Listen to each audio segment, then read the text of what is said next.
Muito boa noite, nós estamos começando mais um programa de Direção Espiritual. Muito obrigado pela sua companhia, pela oportunidade de entrar na sua casa, de falar ao seu coração. Hoje o Cristo está um pouco adoentado, não teve oportunidade de estar aqui comigo, e eu quero aproveitar a oportunidade, já que a gente não tem a música, de contar uma história muito bonita que eu recebi através de um e-mail, que diz assim: quando eu era um menino, ocasionalmente minha mãe gostava de fazer um lanche à noite para substituir o jantar. Eu me lembro especialmente de uma daquelas noites, quando ela fez um lanche desses depois de um dia de muito trabalho. Naquela noite, já distante do tempo, minha mãe pôs um prato de ovos, linguiça e torradas bastante queimadas. Colocou tudo isso diante do meu pai. Eu me lembro de ter esperado um pouco para ver se alguém notava o fato das torradas estarem tão queimadas. Tudo o que meu pai fez foi pegar uma daquelas torradas, sorrir para minha mãe e me perguntar como tinha sido meu dia na escola. Eu me lembro do que respondi. Eu não me lembro do que respondi, mas me lembro de ter olhado para ele, lambuzando aquela torrada toda queimada, com manteiga e geleia, e comendo todo satisfeito. Quando eu deixei a mesa naquela noite, eu ouvi a minha mãe se desculpando com meu pai por ter queimado a torrada. E nunca me esquecerei que ele disse a ela assim: meu amor, você sabe que eu adoro torrada queimada. Mais tarde, naquela mesma noite, quando fui dar um beijo de boa noite no meu pai, eu lhe perguntei se ele tinha realmente gostado da torrada queimada e se ele realmente gostava de torrada queimada, como ele havia dito para minha mãe. Ele me envolveu nos braços dele e disse: meu amigo, sua mãe teve um dia muito pesado e estava realmente cansada no dia de hoje. Além disso, uma torrada queimada não faz mal a ninguém. A vida é assim, cheia de imperfeições. E as pessoas não são perfeitas. Eu também não sou o melhor marido. Também não sou o melhor empregado, nem tampouco sou o melhor cozinheiro. O que tenho aprendido através dos anos é que saber aceitar as falhas alheias, escolhendo relevar as diferenças entre uns e outros, é uma das chaves mais importantes para a gente ter relacionamentos saudáveis e duradouros. Além do mais, uma torrada queimada não precisa ser um evento destruidor. A história é muito sugestiva, né? E eu tenho certeza que enquanto a gente escuta, a gente também fica pensando em muitos momentos da nossa vida em que a gente se alterou, em que a gente perdeu a paz, que a gente perdeu a paciência, o prumo, o equilíbrio, porque a gente também teve uma torrada queimada na nossa vida, né? Aí nessa torrada queimada, a gente imagina aquelas muitas situações em que a gente foi contrariado, em que as coisas não aconteceram do jeito que a gente queria, que as pessoas não corresponderam às expectativas que a gente tinha. Porque, aliás, uma das causas de muitos sofrimentos na nossa vida é justamente porque a gente cria expectativas, né? A gente não aceita a vida ser como ela é. A gente já vai para o acontecimento, já vai para o encontro com as pessoas, imaginando dentro de nós muitas coisas que depois frustram. Não é como a gente esperava, não aconteceu como a gente queria, como a gente sonhou.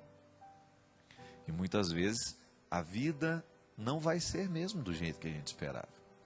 As pessoas não vão agir como a gente esperava que elas poderiam ter agido.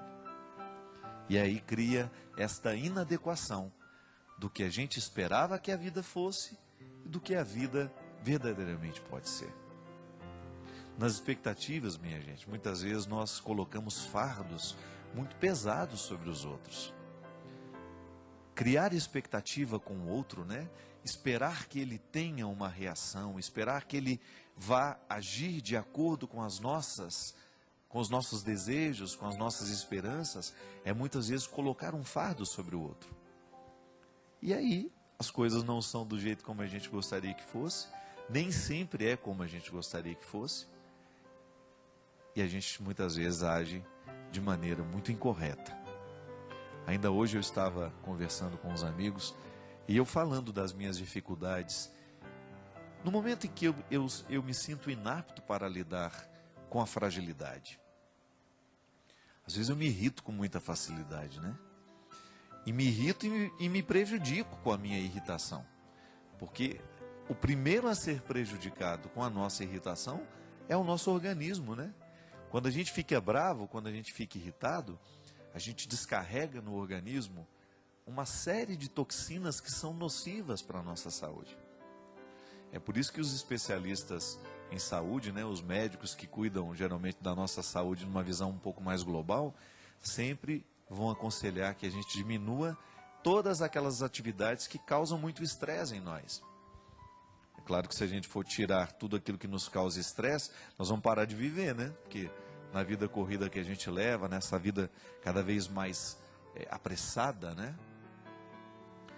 Nós vivemos um tempo de muita pressa, de muito estresse, de muita expectativa.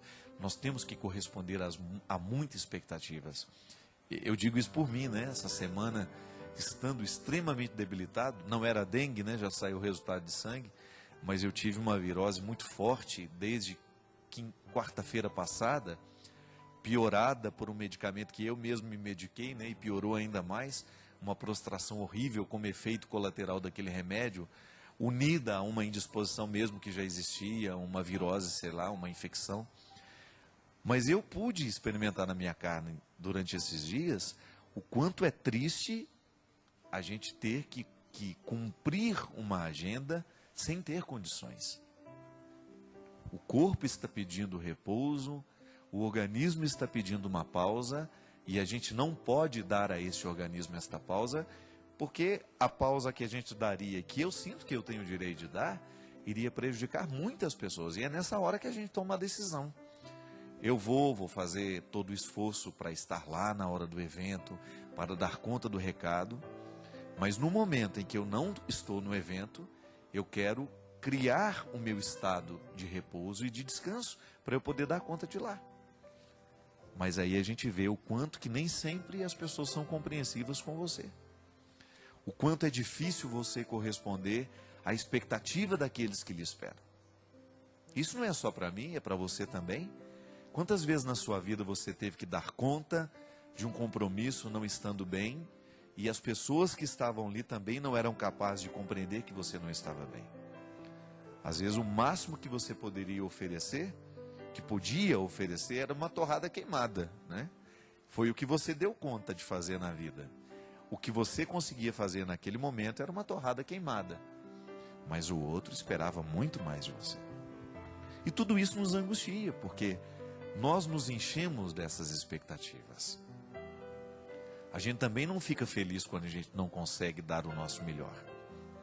Mas aí a gente também descobre que tudo passa, né? Passou a semana, passaram os eventos, e agora? Como é que nós podemos voltar a administrar a vida de um jeito que nós possamos administrar melhor, que nós possamos diminuir um pouco essas expectativas que nós temos, para a gente também viver com um pouco mais de serenidade o momento em que a torrada estiver queimada. A gente controlar um pouco, né, as nossas ansiedades, melhorar um pouco mais a nossa paciência mesmo com os outros, com a gente mesmo, para que no momento que a gente se deparar com a torrada queimada, a gente saber ser feliz do mesmo jeito. Essa história é muito sábia, né? Este homem que no momento em que percebeu que a esposa estava cansada demais, que não foi um erro porque ela quis, ele resolveu dizer que ele gostava muito de torradas queimadas. Para quê? Para não deixar a culpa no coração do outro, que não soube fazer ou que não deu conta de fazer o que precisaria ter sido feito. É assim que a gente vai crescendo, minha gente. Quando nós vamos descobrindo que há sempre um caminho a ser trilhado para que a gente possa ficar mais tolerante, para que a gente possa ficar mais amável, né? Quem sabe, com as pessoas que estão do nosso lado. A gente saber dosar, né? O que o outro pode nos oferecer, daquilo que a gente espera que ele venha nos oferecer. A gente ter essa consciência, essa clareza, essa maturidade, né? É maturidade, é questão de maturidade. A gente acolher a vida como ela está sendo, com tudo aquilo que a gente tem, com tudo aquilo que a gente não tem, saber o que nós podemos melhorar no dia de hoje, mas também saber aquilo que não pode ser melhorado e que vai precisar esperar o dia de amanhã. Essa serenidade, essa tranquilidade que vai nos dando condições de sermos felizes mesmo quando as coisas não acontecem do jeito que a gente espera.